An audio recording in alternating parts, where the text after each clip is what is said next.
So good morning, everyone. My name is Edward Kiarie. I'm a solutions architect at AWS. That's Amazon Web Services. Essentially, my role is I cover the Kenyan market, and I help enterprises to be able to, sort of guide and adopt their cloud migration journeys, and basically just help them to be successful on AWS. I'm joined by an extensive team from our side. So you'll definitely see some of us across the day, and if you want to engage further, I strongly encourage you to pass by our booths and just have a word with us. And maybe, especially if something resonates with you around what I'll be talking about today, then I will be very happy to take that further forward. All right, so let's get started. So, as Mbogo already introduced me, I'll be doing a session on driving innovation and collaboration in the IT ecosystem, with obviously a strong lens towards how we as AWS help organizations, whether it's in the private or public sector, to be able to drive their cloud adoption journeys. All right, so just going by, this is a report that was done by the AWS team around how we drive cloud growth across organizations. We find that 98% of executives do agree that cloud gives a very compelling proposition in terms of how you drive your digital transformation. So we are already seeing, lots of rapid pace of change across the industries, regarding whichever sector you sit in. And what happens is that today, businesses have to really accelerate how they work on things like time to market and how they really accelerate adoption of different services, because our end users at the end of the day really require seamless, frictionless interaction with various services, whether it's government services or maybe even it's services that you offer to your end users at the end of the day. So in line with that, some of the challenges that we see around cloud adoption is having organizations build this cultural shift and mindset around how you adapt to change rapidly to be able to be successful. So obviously, day by day, we see new forms of risks that are constantly emerging. Just a couple of, months ago, you must have all seen the digital disruption that we experienced across some of the government agencies that were occasioned by malicious actors. So these are threats that we have to deal with today, day by day. Financial institutions are also always being targeted for such attacks. And so we have to help organizations to be able to rapidly identify such malicious threats and be able to respond effectively. Also, data is a very strong, proposition for companies. It's no longer just about storing your data and just having it somewhere. You need to be able to harness it and make, sense and be able to drive business insights across what you do today as an organization. And then, obviously, the other thing that we need to mention is how do you engage with your citizens and customers at the end of the day, right? Users today, most of our population in Kenya today is, it's a youth. And these are all digital native guys who really like to interact using different channels, different ways. They want to be able to, and they want information, almost at the touch of a button. So you need to start building your experiences around that, and how do you actually meet them, at their point of need. And then, of course, also how do you address things like market volatility and responding to, different organizational SLA challenges like operational resilience, high availability, security, etc. Now, one of the things that we have seen with AWS, AWS has been operating since 2006, so we have about 17 years of deep experience across various industries. And one of the things that we've seen for organizations to be able to adopt, transformation across an organization effectively and really drive positive change, then you really need to adopt a cultural mind shift. And this starts off by engaging senior leadership. So senior leadership really need to take on the task of being able to own, any bold directions and expectations that they set for an organization, and how they drive that across the organization so that, everybody picks up the slack and they're able to achieve what they are supposed to set out. And then one of the things that we've also seen with companies that have been successful with what we like to call all-in on the cloud, that they've moved to AWS fully, is also being able to set very aggressive top-down targets. What this does is that it facilitates companies to be able to achieve more than they would probably organically not be able to do in other situations. And obviously, a lot of cloud concepts are foreign to some people, but this is changing more and more as we evangelize and we educate people. So investing in training is very key to ensure that the teams that you're using to execute your cloud adoption journeys are well educated in terms of how to be familiar with cloud concepts and how to navigate different practices like FinOps, creating cloud centers of excellence, etc. And then obviously you also need to make a plan. So making a plan, what does that mean? What are your short-term, what are your immediate-term, what are your long-term goals? Typically what we see, most enterprises, large enterprises for that matter, typically do like a 2 to 4 year migration journey where they start with probably what's considered maybe less risky for them to move to the cloud. And then rapidly, as they gain more confidence and build skills within the organization, then they move towards, now moving some of also their core mission-critical applications to the cloud. So making that plan is very, very important.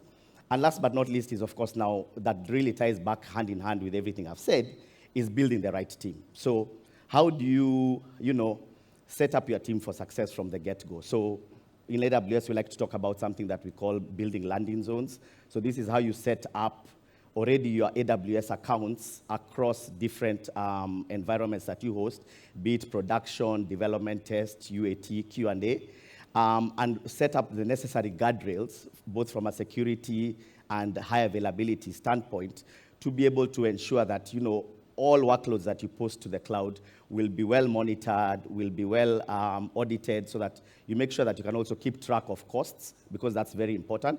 And that goes hand in hand with building, for example, a FinOps practice. So how do you leverage some of the cloud governance tools that we have given you to be able to ensure that you stay within your budgets that you've set as an organization? I think yesterday, during one of the panel sessions, there was a hot topic around how do you handle ballooning of costs. And one of the things like I do as a solutions architect day by day is cost optimization. It's one of my KPIs, and it's one of the things that we work with you hand in hand to ensure that you keep your costs under control. So moving on from this, how we build this team and everything, let's now talk a little bit more about expanding on that transformation with the AWS cloud. So digital transformation is about how we reimagine how business can be done using digital technology at the core of everything that we do. And this typically takes the shape of 4 core aspects.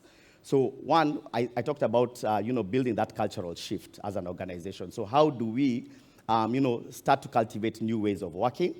And, like with Amazon and AWS, we actually, there are certain workshops that we run for customers that we call the culture of innovation, where we actually guide you. We can have like dedicated one-to-one sessions where we guide you around how Amazon has actually evolved and innovated over the years. And we sort of give you some of what is our secret sauce in terms of probably practices that you can inculcate into your businesses to be able to do things much better. Now that goes hand in hand towards starting to build that culture of innovation and agile teams, that can start absorbing this technology and leveraging it in the right ways. And of course, people. So people, that goes hand in hand with, investing in them, training them, educating them, upskilling them, to have the right resources in place. And then, of course, processes. How do you model your business processes so that they are no longer a hindrance to where you are trying to go as an organization, but they are actually enablers to your business so that you can be able to react as fast as possible to changing trends, changing user expectations, etc. So having said all this, I think it gets to a point where now really it's no longer about organizations asking why should we move to the cloud, but rather how fast, how can we actually accelerate our adoption of the cloud. So some of the common themes that we see around this area, are things around legacy system modernization. So most organizations, especially when I speak to organizations, especially in FSI, are all talking about how do we start to modernize our legacy systems. They have these huge monolithic mainframe applications that have been invested for many years back, and they want to start leveraging how do we start breaking up these monoliths to more modern microservices-based architectures, where we start to separate various services and ensure that they are well connected using APIs. So we have an API-driven approach. And this really helps now organizations start build that sort of omni-channel experience where you want to be able to engage with your customers through different channels and meet them at their point of need in whatever shape or form that they want to know. Then also you want to leverage your data, So organizations have harnessed lots of data today, but you find also the traditional way of, storing and accessing your data today on-prem is not going to work as we move forward, because organizations are dealing with various forms of data, be it structured or unstructured. You want to drive more insights across the business. The business is asking you tough questions that you need to make. And obviously, the elephant in the room, there's how do you harness your competitive advantage using things like artificial intelligence and machine learning. And so there's various ways that we as AWS have invested heavily on this and how we can actually help you accelerate on that. And last but not least is, of course, customer experience and citizenry experience. So organizations recognize, and I think I'm very happy to see also, the rapid uptake of the current, administration in terms of how they are digitizing sort of all the government services today, so that ensuring that our citizenry are also getting, very good services, of omni-channel experiences, which really drives, efficiency across the board. So what I want to now talk about is what are some of the common themes that we see around, cloud enablement, cloud transformation, and innovation. So one of the things that we see is that customer experiences and digital channels are very key, right? You have to go beyond just hosting traditional websites. You want to give customers different omnichannel experiences and, leveraging things like chatbots, web-based contact centers, being able to harness your contact center data to be able to drive things like sentiment analysis. And then, there's, of course, things like grid and high-performance computing. So with this, we see, especially like the banks, they want to do things like credit scoring and risk scoring. These are models that typically require very high compute power. Across, for example, government agencies, it could be that, and defense organizations, maybe you want to harness satellite imagery that helps in terms of how you start building certain security mechanisms around different vector attacks. It could be also things around data lakes and agile analytics. So how do you build a modern data platform that allows you to be able to harness data in the right way across different channels and be able to make accurate decisions based on this? Of course, artificial intelligence and machine learning is also very key, and it's something that we're investing heavily on. How do we help organizations drive things like fraud detection, security of your data, things like personalization of offers and how you cross-sell and upsell different offers to your customers? That's also very key. We're also seeing trends around blockchain and distributed ledger technologies where people like security exchanges are leveraging these blockchain technologies to be able to, transact very huge volumes of data and also be able to do things like, for example, uncovering certain patterns or behaviors like things like insider trading, for that matter.